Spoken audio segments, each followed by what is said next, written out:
What exactly is a magnetic dipole? You would have often seen, you would have often played with a magnet. Have you ever wondered what will happen if you break the magnet into different parts? Will you still have a north pole and a south pole in it? Let's now try to understand about this in our next part, that is magnetic dipoles. So let's now move on to the magnetic dipoles. What exactly is a magnetic dipole? When we talk about a magnetic dipole, or for that matter any dipole, dipole means two charges. So you should have equal and opposite charges, right? That means both the charges should have the same magnitude and the signatures should be different. Further, the charges are going to be kept at a particular distance away from each other. That is what we call a magnetic dipole, or for that matter a dipole. When we are talking about a magnetic dipole, it is nothing but you have a north pole and you have a south pole. That is, any magnet will always be in the form of a dipole. Unlike in the case of electric charges, wherein you can necessarily have a positive charge separately and a negative charge separately, kept at a particular distance as well, or as well as separately. But if you are talking about a magnet, in the case of a magnet, you will always have one or the other, north pole and south pole both being together. You cannot have them separate. Now let's try to understand that. So when we try to talk about a magnetic dipole, so a magnetic dipole has two polarities, one a north pole, other one a south pole. You can, because so far we have only understood it in terms of a current loop. So when you have a current loop, because of a particular direction of the motion of current, you can either have a south pole or a north pole being produced. So, but we understand the polarity of the magnetic dipole due to the current loop. So if you now look at one of the phases that you can see of the coil, the direction of current through the coil is in a clockwise direction, as you can see. This goes like this. Therefore, that results into a what is known as a south pole, like you can see it here, the directions. And if you reverse the direction of the current, that is it, the current is in an anti-clockwise direction, then the phase would have a north polarity. Now let's move on and try to talk about what is a solenoid. So what exactly is a solenoid? You have a group of wires through which you have the magnetic field lines passing through. So this is what is known as a solenoid. So if you have to define it, so it is a long coil of wire which consists of closely spaced loops. So you have the loops through which the current is flowing, and therefore the magnetic field lines are going to be crisscrossing the main body of the solenoid. Magnetic field due to the solenoid resembles to that of a bar magnet, because you have the field lines passing in a circular, or the current passing in a circular way, and therefore you will have the magnetic field along a particular direction. So that is going to tell you that since if it is going from a particular direction to a other direction, so within that you can say that from where it is actually coming out, that is the north pole, from where it is going in, that is the south pole. So this resembles actually a magnet or a bar magnet. The net magnetic field of a solenoid, how exactly are you going to find it out? Because these are all vector components. The magnetic field that you have is nothing but vector. So you have to find out the vector sum. So when you try to find out the vector sum, that's going to give you the net value of the magnetic field.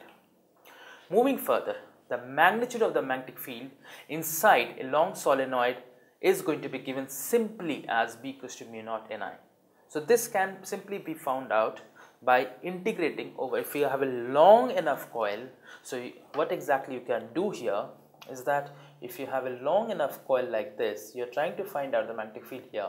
So what you will do, you will take a small region here which will have a length dl, current flowing through this is I am just referring to the Biot-Savart's law, and let's say r is this distance, this is making an angle theta with this. So this tells you as to how much is the magnetic field. Let's say this is your point P, so how much is the magnetic field B.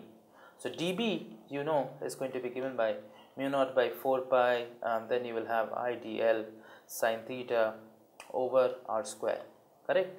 So this is the value of the magnetic field. So once you integrate, so you need to integrate, if you are integrating it, if it's a long solenoid, for the case of a long solenoid, what you are going to do, you will say that this is what we have, your point is somewhere here. So you are extending from this to this.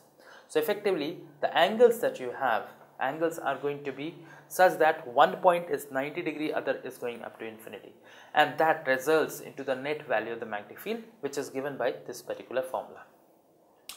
Moving on, if we talk about a long air core solenoid which does not have any other material cladding within the core, or within the core there is no other material, so it does not have any dielectric constant. So if you are required to find it, how exactly you are going to do that?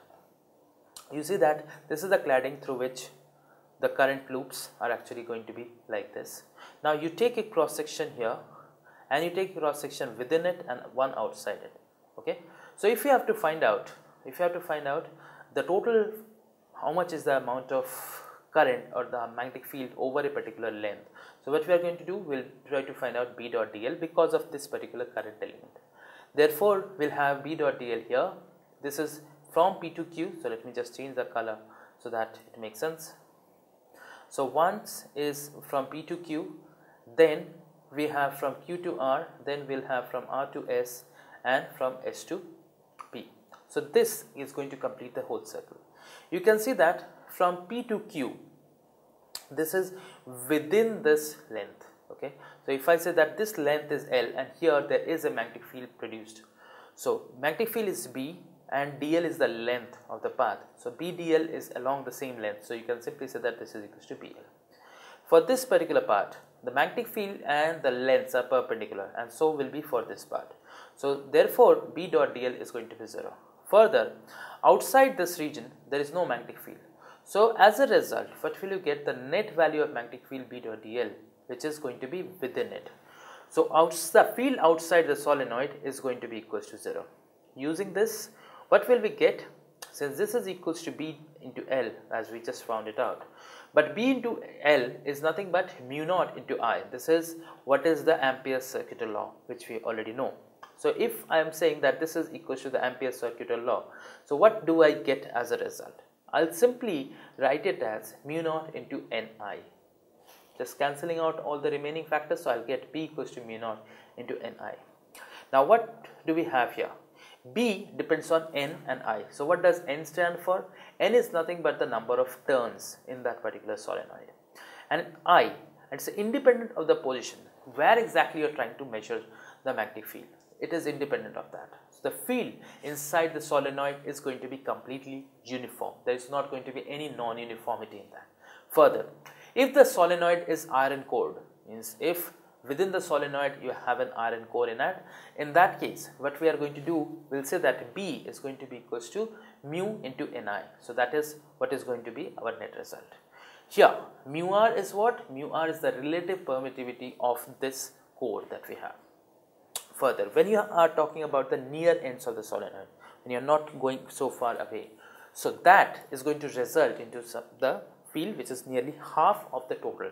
Uniformly, if you are talking about, it is mu naught Ni, and near the ends you will say that it's equals to half mu naught into Ni. Okay, now you had a solenoid like this. Now if you just join the two ends of the solenoid, that results into what is known as a toroid. So this is what is the expression of a toroid. So you have the current entering from here and leaving out from here as well. So you have the current loops passing through this. The magnetic field is going to be in this particular path. So it's going to be in a circular path at this particular point. So if you want to find out what exactly is the magnitude of the magnetic field B, so for that what we are going to do, first of all, let's try to understand what exactly constitutes a toroid. A hollow circular ring on which a large number of turns are closely wound. So you have a large number of turns being wound on this particular solenoid. It can be viewed as a solenoid which has been bent into a circular shape to close on itself. So there are no open ends. Like in the case of solenoid, there are no open ends here. For this case, the magnetic field B is going to be given by mu naught Ni divided by 2 pi r. Why 2 pi r? Because it's also going to depend upon how much is the radius from the center. Why? Because longer is the radius, farther away it's going to be, and therefore the magnetic field is going to decrease as a result. So what we are going to have in this case, this is going to be the path that is going to be followed by any electron or any charge carrier within it, and as a result you will get the net, using the Ampere's circular law, the net magnetic field within a toroid is going to be given by this particular formula. Hope you understood till this point. We understood that in this part that when you break up a magnet, it is still going to be breaking up into two different parts. That is, north pole and south pole are always going to be together. Unlike in the case of electric dipoles, where you can have standalone the negative charge and a positive charge. In this case, you will always have a composite positive and negative charge standing together.